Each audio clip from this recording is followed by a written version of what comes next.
You know that feeling when you're standing in your own kitchen, the smell of roasted turkey filling every corner of the house you've lived in for 31 years, and everything looks exactly the way it always has, the same blue curtains your husband picked out, the same crack in the ceiling tile you kept meaning to fix, the same family photographs lined up on the hallway shelf, and yet something in your chest tells you that nothing is the same at all? That was me. Thanksgiving morning, 2 years after I buried my husband. My name is Margaret. I'm 67 years old. I spent 34 years as a registered nurse at Vanderbilt University Medical Center in Nashville, Tennessee. I've held the hands of dying strangers. I've worked double shifts on Christmas. I've looked into the eyes of people in the worst moments of their lives and stayed steady for them when they had no one else. I know what it looks like when someone is pretending. I know what it looks like when someone smiles at you while calculating something behind their eyes.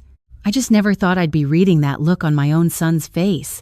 Let me start from the beginning, because none of this makes sense without it. My husband Gerald and I bought our house in Brentwood in 1993. Gerald was an engineer, quiet, methodical, the kind of man who read every word of every contract before he signed anything and kept a filing system so organized that when he passed pancreatic cancer, 14 months from diagnosis to gone, I knew exactly where everything was. He left me with the house, which by then had appreciated to somewhere around $840,000. He left me with a retirement account we'd spent 30 years building together.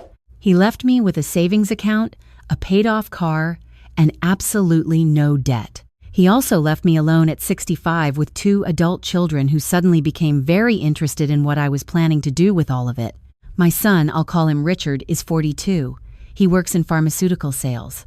He married a woman named Delia 8 years ago, and from the beginning I could see she was the kind of person who kept a running tally of everything, every gift, every favor, every dollar. She wasn't mean about it openly. She was cheerful, actually. Relentlessly cheerful in a way that always made me feel like I was being assessed. My daughter, I'll call her Brenda, is 38. She's always been more emotional than her brother. She and her husband Carl have 3 kids and a mortgage they stretch themselves thin to afford. Brenda loves me. I truly believe that. But Brenda also has a way of loving people that involves needing things from them constantly. And over the years, the line between affection and expectation had blurred in ways I tried not to look at too closely. After Gerald died, things shifted. Slowly at first, Richard started calling more. Delia started being warmer. Brenda came by with casseroles and stayed for hours asking questions about the house, what I paid for the roof, when the HVAC was last serviced, whether I had a financial advisor. I thought it was grief. I thought they were worried about me. I thought losing their father had made them suddenly realize that parents don't last forever, and they wanted to be close while they could. I was a fool. But I was a fool who had been a nurse for 34 years, and nurses notice things even when they're trying not to.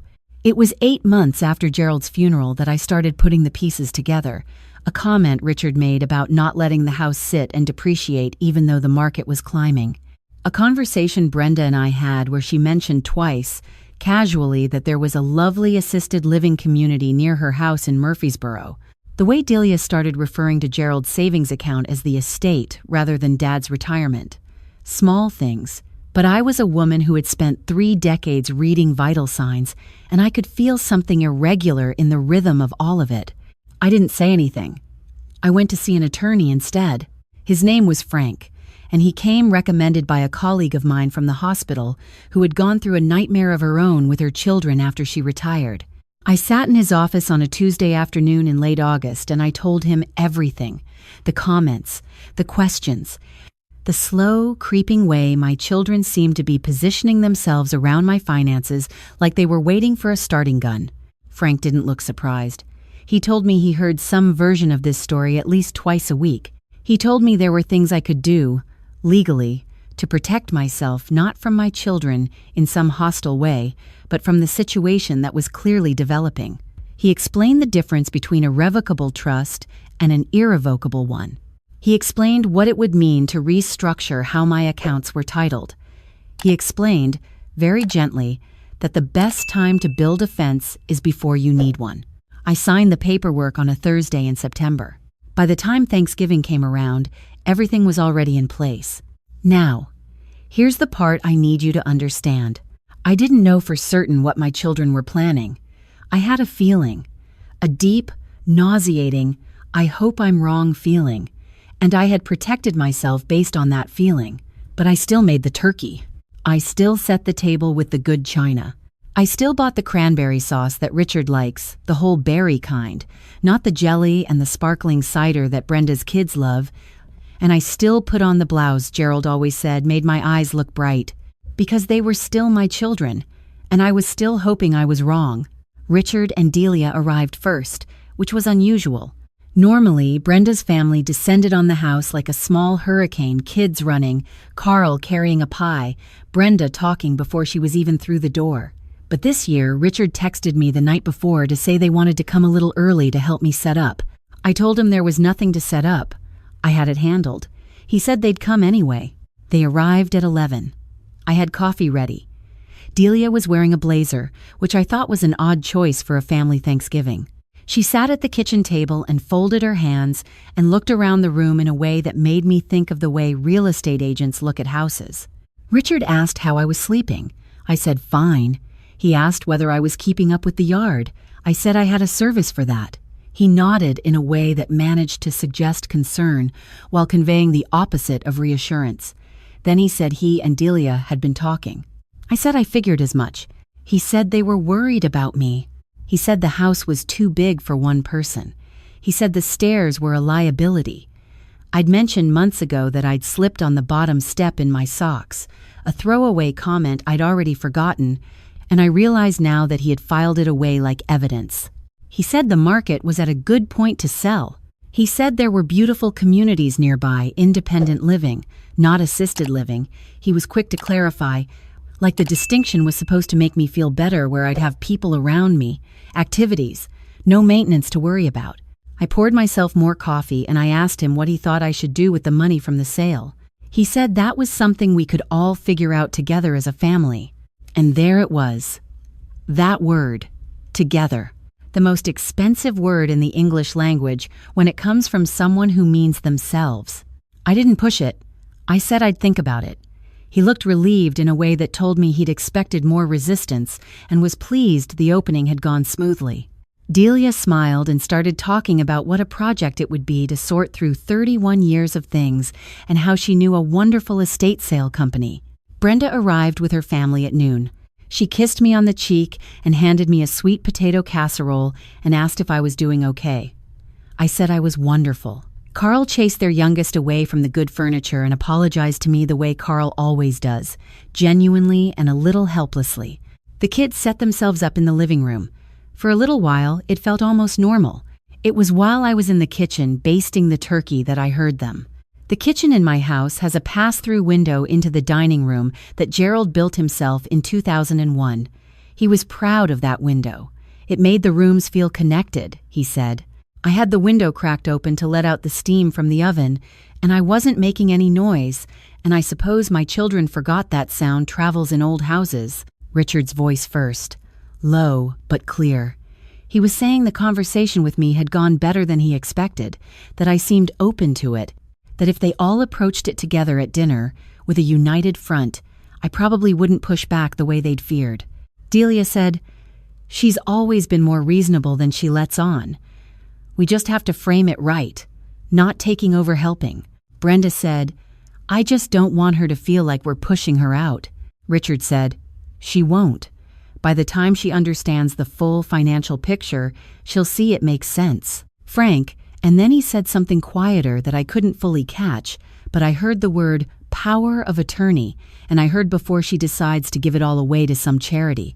Then Delia said, clear as anything. She's 67, not 90, but better to handle it now while she's still cooperative. I stood at that oven for a full minute without moving. The turkey timer ticked. The steam rose.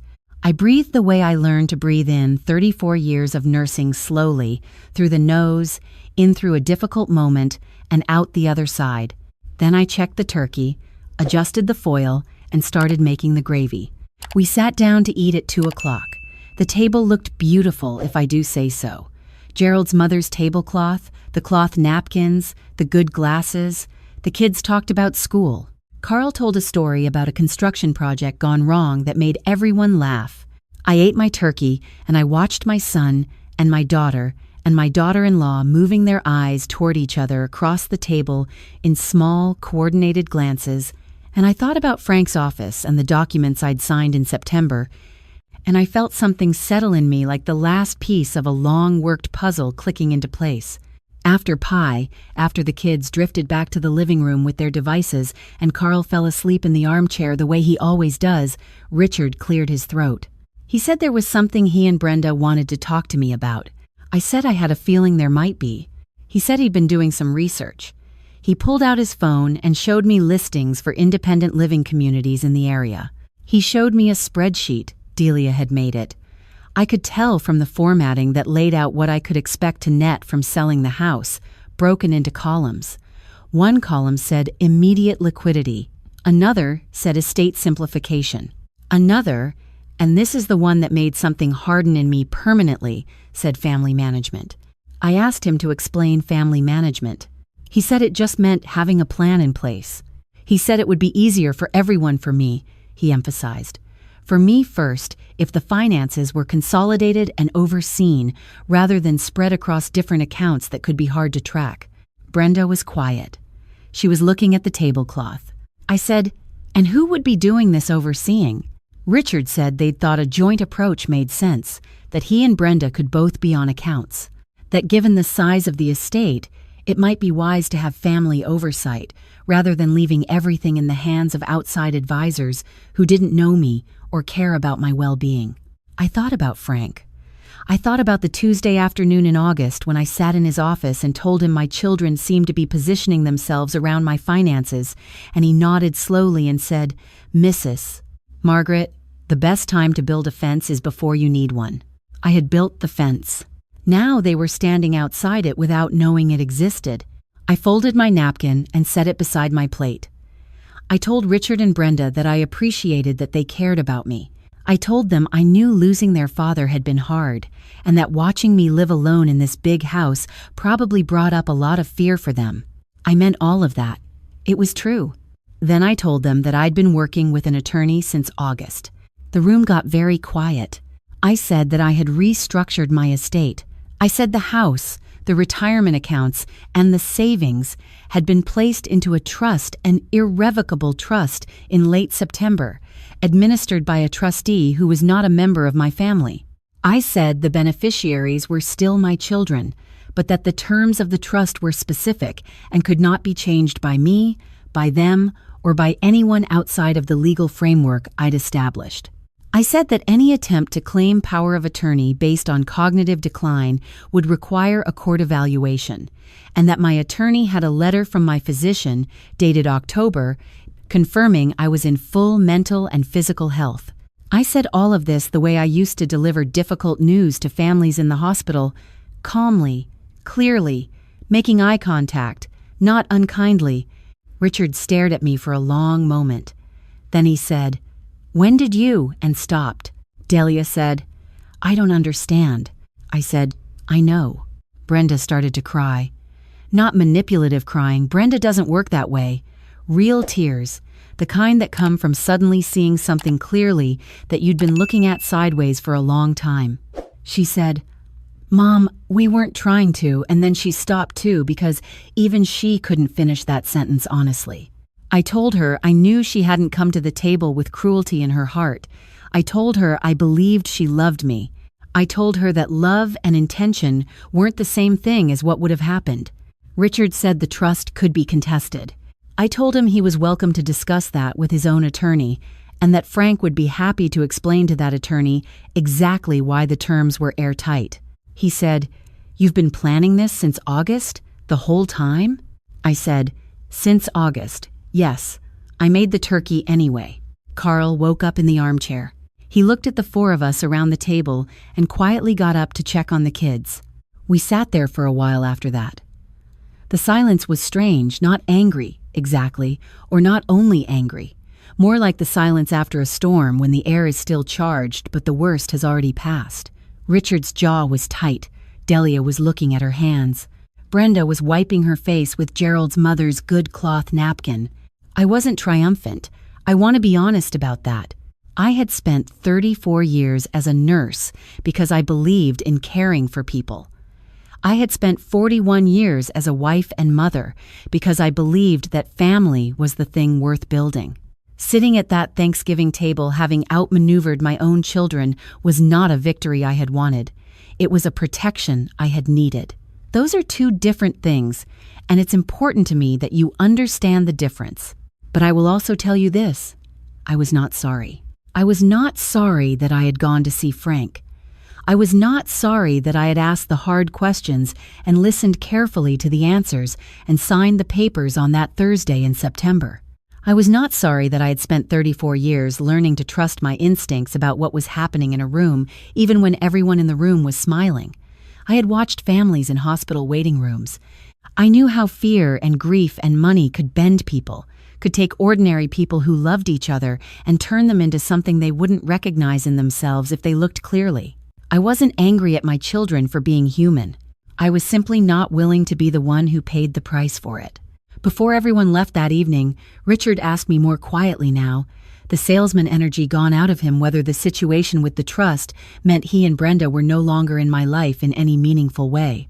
He asked it without the usual performance, and I was glad for that. It was the most honest thing he'd said all day. I told him it meant no such thing. I told him he was still my son.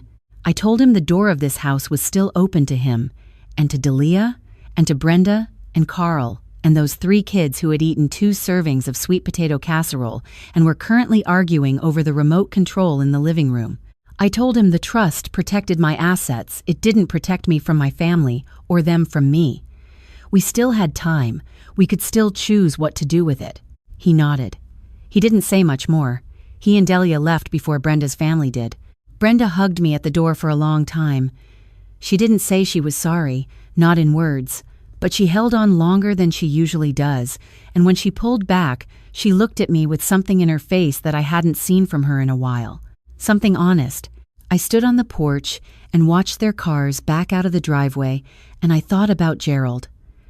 I thought about how he would have handled this. Gerald was a quiet man, but he was not a passive one. He believed in preparation.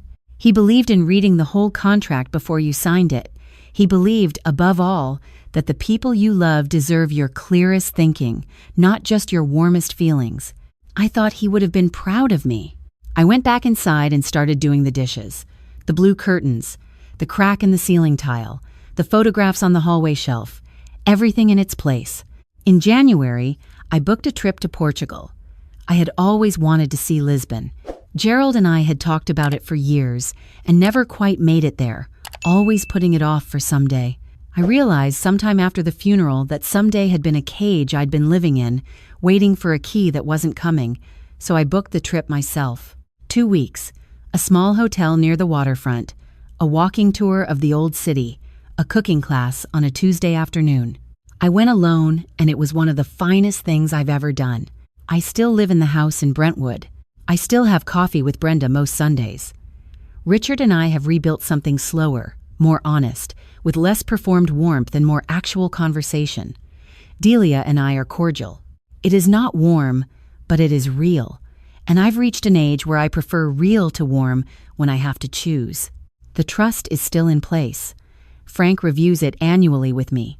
The house is still in my name for my lifetime, with the terms of distribution laid out clearly for when I'm gone. My children will inherit. They simply will not control.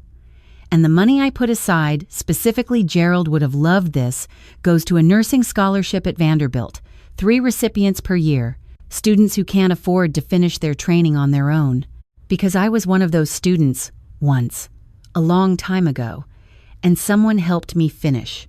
That's the part of the story that doesn't make it into the anger, the part that doesn't get told when people talk about greedy children and clever mothers.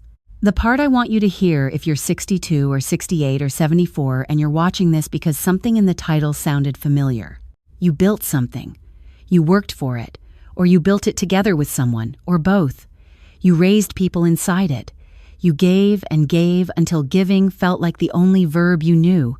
And now there are people in your life, maybe people you love, maybe people who love you back in their complicated, limited, very human way, who have started to look at what you built and see something other than what it is. What it is yours. You are allowed to protect it. You are allowed to call an attorney and ask hard questions. You are allowed to restructure, to plan, to build fences before you need them. You are allowed to make the turkey anyway and sit at the head of your own table and let people say what they're going to say and know in the quiet part of yourself that you have already handled it. You are not a burden. You are not a problem to be managed. You are not a portfolio to be optimized or an estate to be simplified or an obstacle between your family and theirs someday. You are a woman who has spent decades being competent in the service of everyone else, and you are more than allowed to spend a little of that competence on yourself. I basted that turkey on Thanksgiving morning. I made the gravy from scratch the way Gerald liked it. I set the table with the good china and the cloth napkins, and I lit the candle in the centerpiece that I've lit every Thanksgiving for 20 years. And I did all of it knowing exactly what was going to happen at that table and knowing exactly that it didn't matter because I had already taken care of myself. That's the whole story. That's all of it. Drop your state in the comments. I'd love to know where you're watching from. And if any part of this felt familiar, if you're sitting somewhere right now and something in your chest recognized what I was describing, I want you to know you are not alone in it. Not even close. Take care of yourself. Nobody else is going to do it for you, and you have always known how.